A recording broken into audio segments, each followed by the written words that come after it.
Namo Tassa Bhagavato Arahato Samma Sambuddhassa. Namo Tassa Bhagavato Arahato Samma Sambuddhassa. Namo Tassa Bhagavato Arahato Samma Sambuddhassa.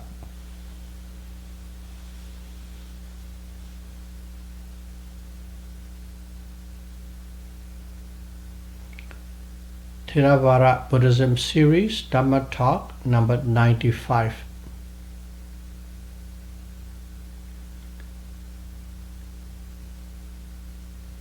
Jewel Discourse, Ratana Sutta, Part 1.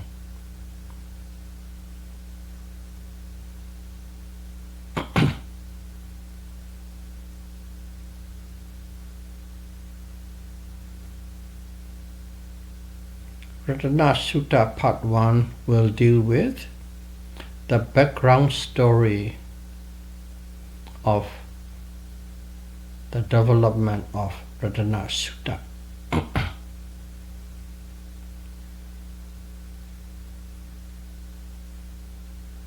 Once,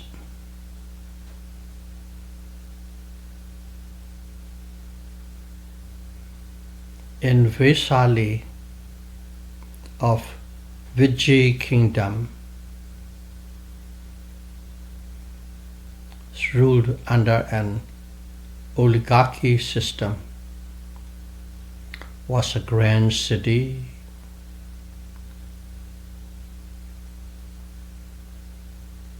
It was famous for having 3 sets of city walls due to expansion of the city to suit the incoming people. It was so prosperous and thriving. People moved to the city, so the king had to keep on expanding the size of the city. And of course, the most outer part of the city,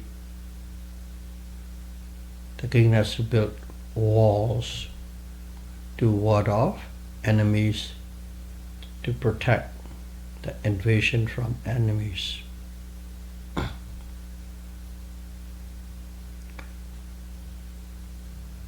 However, the city suffered from severe drought, the city and the area around, from severe drought. Of course, when the droughts come in, the crops fail and starvation set in. In those days, transportations are not easily accessible like nowadays. So from one state to the other, one kingdom to the other, they cannot help out.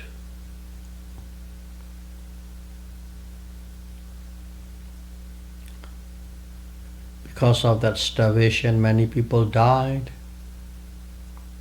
To the point, corpses are lying in streets and in the outskirts of the city. They don't even have time to bury it or burn because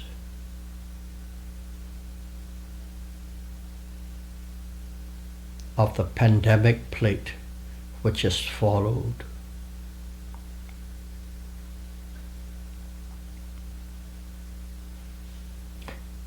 It hit hardest the poor people, as always. The rich and the powerful has a cushion, but the poor has no cushion or protection, so they die mostly. And that condition become a perfect place for ogres and evil spirits to thrive. they exacerbate the pandemic even more.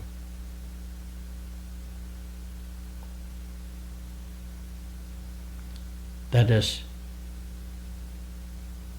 how Vaishali, city Vaishali, looks like at that time. The Chavis is the name of the ruling clan, as they are oligarchy, not a king die and his son take the place. They are a group of prince or maharajas. They get together and they decided who become king the next time. This ruling clan consists of, it's said in the scripture, 7,077 princes.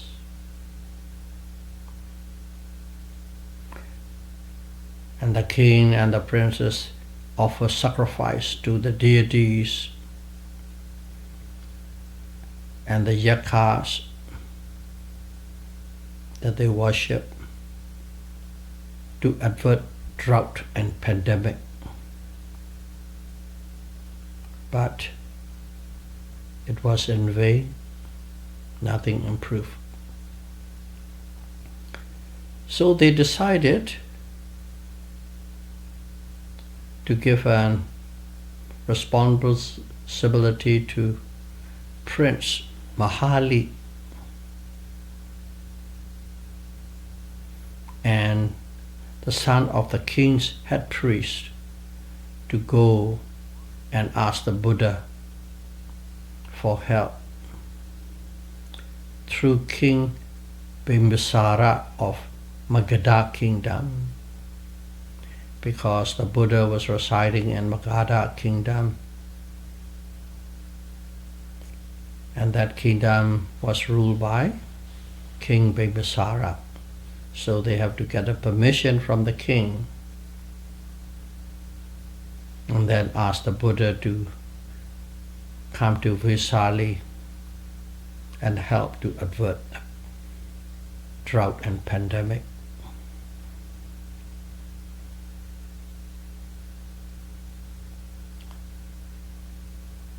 At that time, that period is getting closer to the third rain retreat of the Buddha. He was residing at the Velupana Park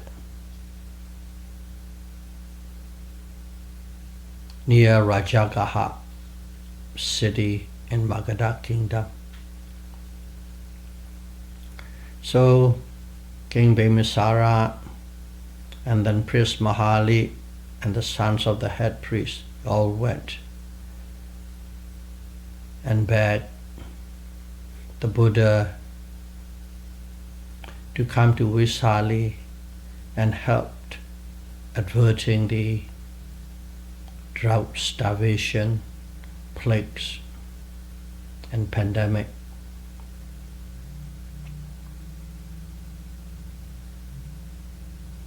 The Buddha foresaw that a trip to Vaishali and delivering the Ratana Sutta, jewel discourse. Ratana means jewels, Sutta is discourse. Ratana Sutta, jewel discourse. It would benefit many beings across galaxies and avert drought and pandemics. So the Buddha accepted the invitation by keeping silence. When somebody asks something to the Buddha, and if the Buddha keeps silent, that means he agrees to do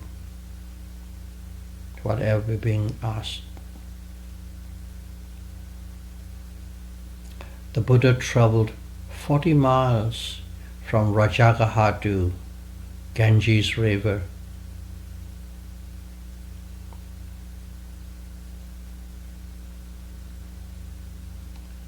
That Ganges River is the border of the Magadha kingdom and Veggie kingdom. And it was another 24 miles from the riverbank to Vaisali.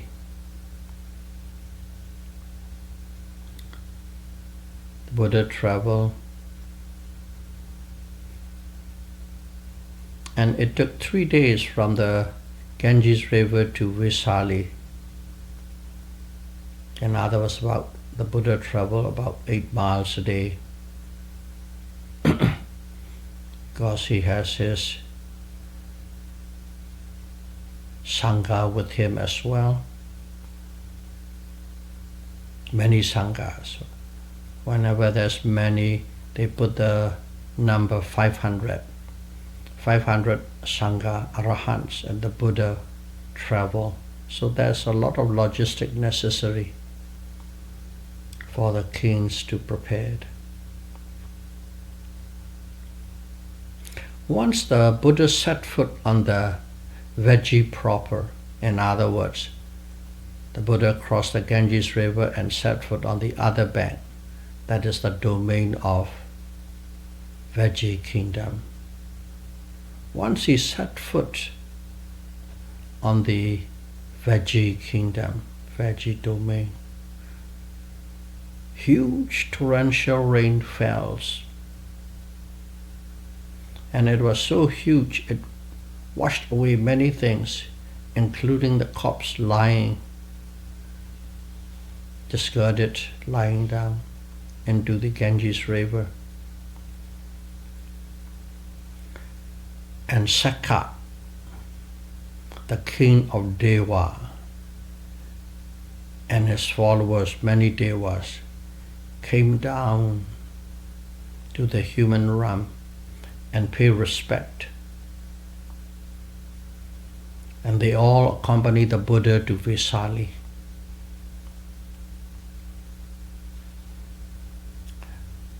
The presence of the King Sakka scared most of the evil spirits and ogres away in Vaisali. Just like whenever there's a cat, the mouse are quiet. Or when there is a law enforcement going around, the thieves and robbers run away, criminal runs away. Same idea.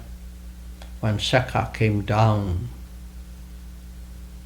to Vaisali, all the evil spirits and ogres ran away. So in other words, they already had averted some of the dangers created by the evil spirits and ogres.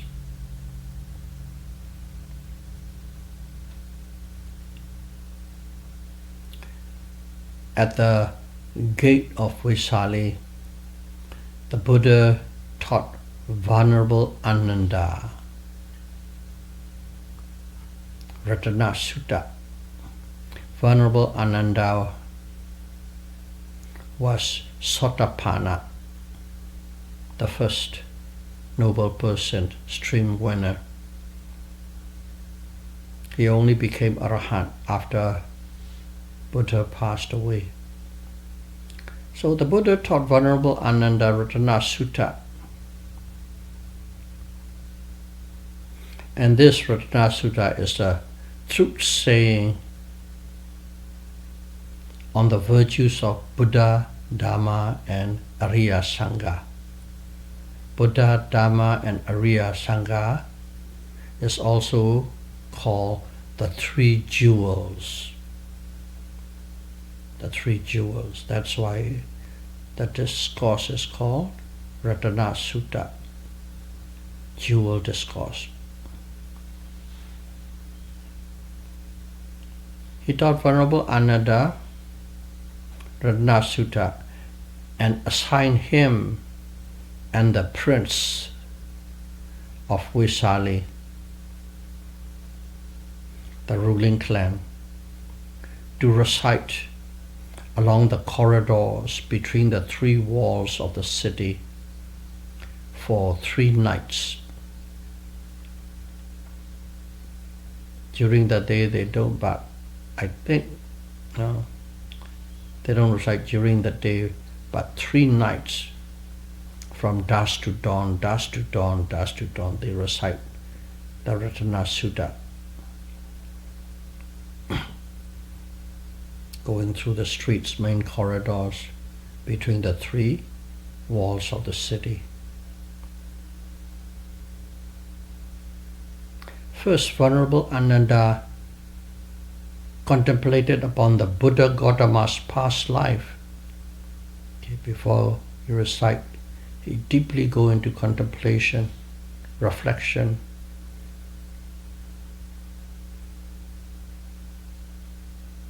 Of the Buddha's Gautama past life, starting from the life of Sumedha, the hermit, receiving the blessing of the Dipankara Buddha. Sumedha asked he would like to become a Buddha because of the deed that he has done. And Dipankara looked at it and prophesied that Sumedha hermit at one time will become Buddha Gautama, Dipankara. In Theravada Buddhism, only if a living Buddha give the blessing to a person that one would become a Buddha. From that point on, that person become a bodhisattva. Bodhisattva, Buddha to be.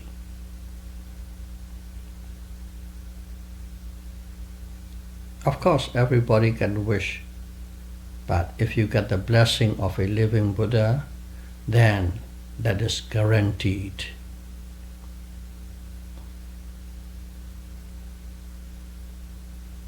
So, starting from the Sumedha hermit life, receiving the blessing of the Dipankara Buddha, and also in many lives after that, is fulfilling the 30 perfections, parami, and practice 5 great generosity. He just gave away. He gave away materials, wealth, his kingdom,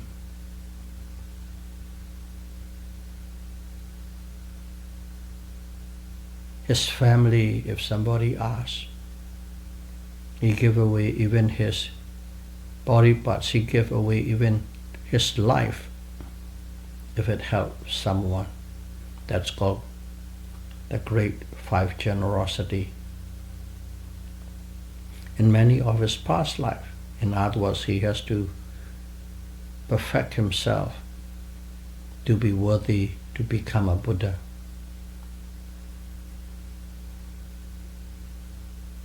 In his last existence, this was Prince Siddhartha. He renounced the family and his kingdom and practiced extreme austerity that no one had ever tried. But austerity practices are useless to become a Buddha, but his determination showed the determination that nothing would or could stop him to become a Buddha. After attaining all-knowing wisdom, Sapinyutta Jnana, all-knowing wisdom, under the Bodhi tree, and conquering the 5 temptations of Mara.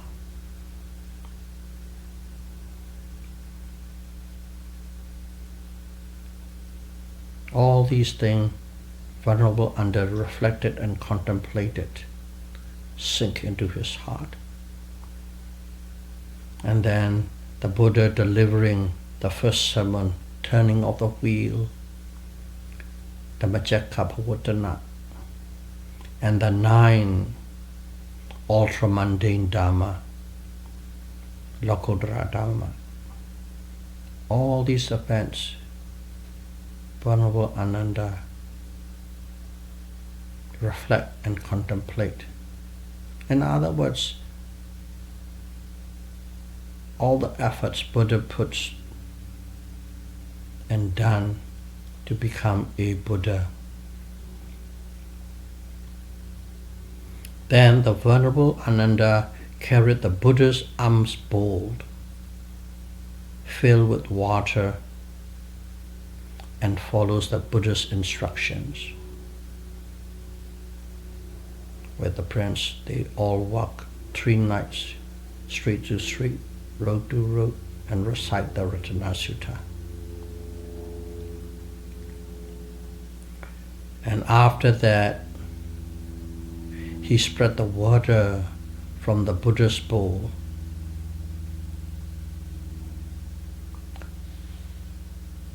to the sky over the city, and it came down like as an exceptional rain. It becomes rain and pour over the whole city and the vicinity. All ill and dying persons who came in contact with the extraordinary rain became well.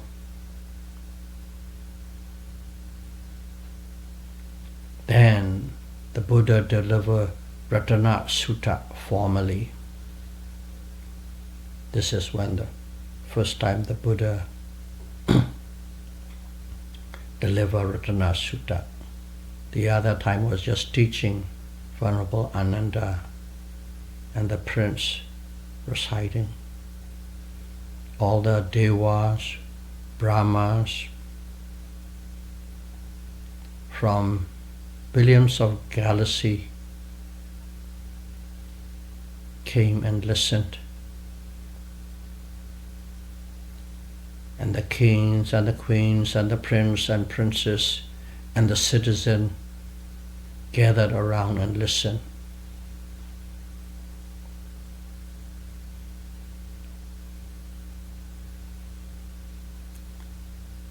And at the end of the preaching of the Ratana Sutta, it was said 84,000 beings became noble persons. In other words,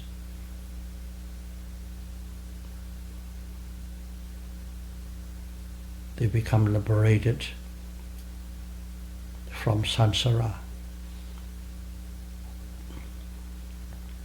The power of the truth in the sutta. See, the power of the truth in the sutta freed the kingdom from drought, pandemic disease, and the dangers from ogres and evil spirits. The remaining a few handful of evil spirits and ogres who still cling around there left when the Buddha delivered the Ratana Sutta. The king and most of the fellow citizens of Vaisali became Buddhist. Then the Buddha returned to Rajagaha city to spend his 3rd rain retreat.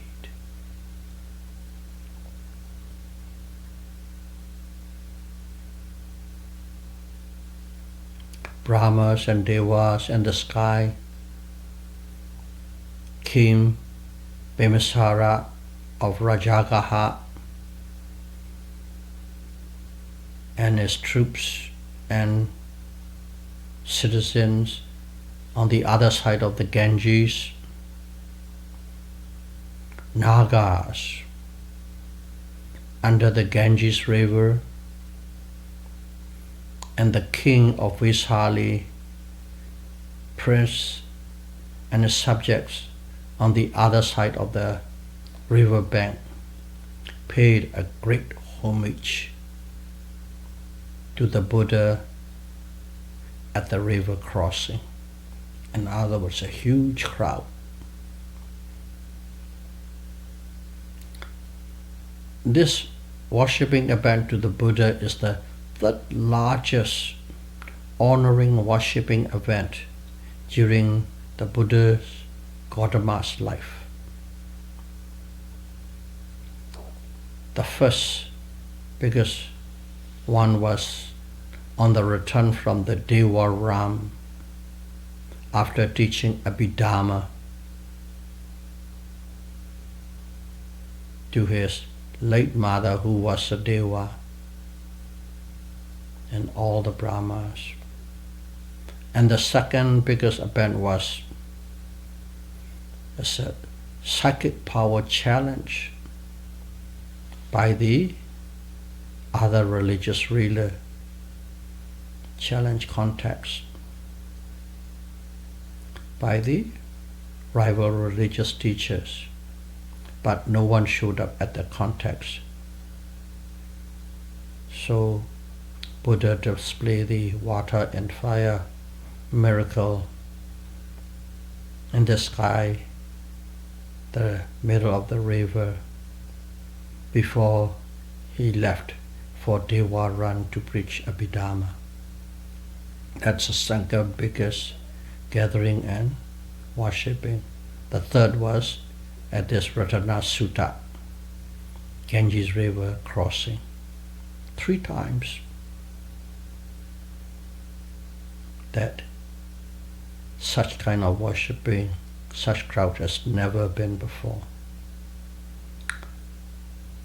And it's interesting here, the Buddha said that these 3 great homages and the worship were not due to his psychical power, nor the power of the Brahmas and Devas, but due to a small wholesome karma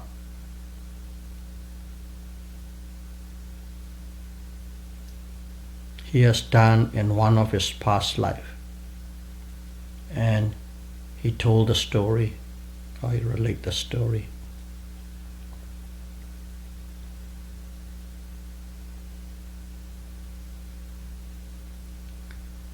Once there was a Brahmin Singha and a 16-year-old son named Susima. Okay, that's a setting in one of the life. He took his son to a university in a nearby city where the rector and also the professor was his old friend. So he sent him to a university where his old friends taught and managed. Susima learned from the professor the art of Deva, the art of Vedas, like fortune telling, picking up proper day, good day to do some auspicious thing, and so on. Reciting the religious ceremony in a Brahminic way. These are the arts of Vedas. He studied, memorized, and mastered all quickly. He learned. However, he wanted to know the world's beginning, middle, and end. The Vedas cannot fulfill his desire because there's no answer.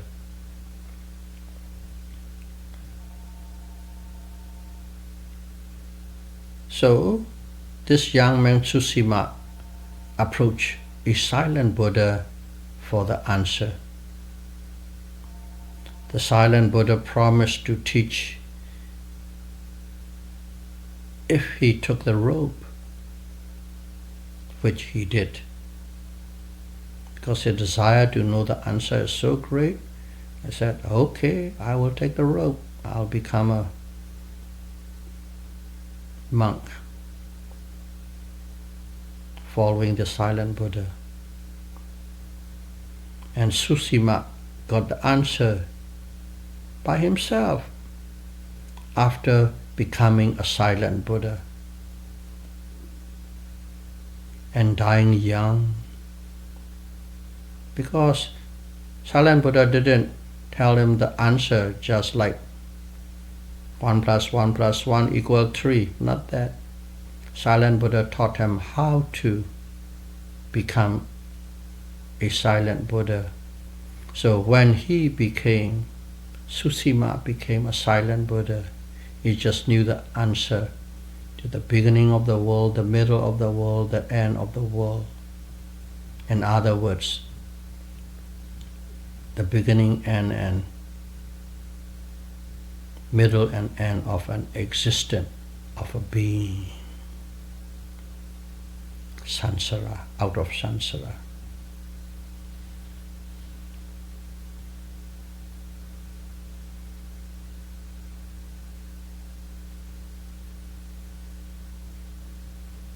His father, Sinkha, burned up his son, or the young silent Buddha's body, took the relics and built a pagoda enshrining his son's relics. Silent Buddha. And the father not just built there, he stayed near there, looked after it, swept the yard around the pagoda, spread white sand and water so that the dust would not be arising. He offered flowers and placed a flag using his overwet cloth and put it on a pole for people to see the place, so that the people will come and pay respect at the silent Buddha's relics pagoda.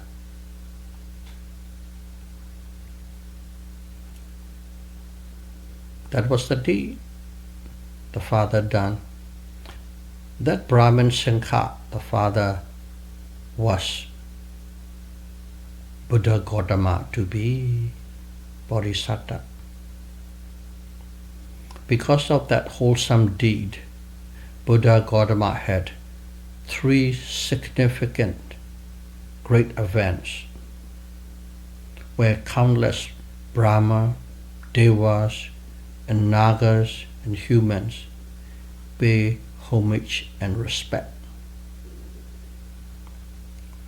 Of course, the Buddha related this story at a different time to a different group, not at the river crossing.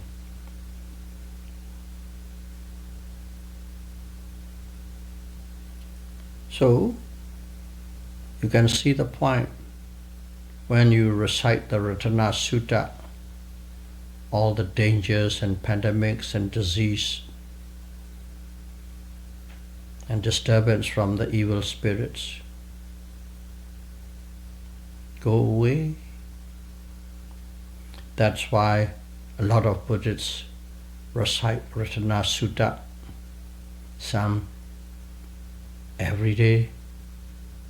The monks, when they were invited for alms round or alms, or let's call it lunch, after that they recite Ratana Sutta for the family and the crowd who were there. So it's more like a protection discourse or sutta. But don't think that whenever you recite a sutta, everything will become okay and good. It depends on the integrity, honesty, let's call it sila, samadhi, panya, morality, concentration, and wisdom of the person who is reciting. That's also required. And such kind of people recite it, it has a better effect than the just a Joe or a Smith reciting.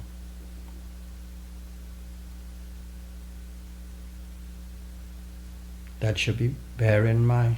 But regardless, reciting, proper recitation is good. If you recite every night, it's good. Whether the effect may or may not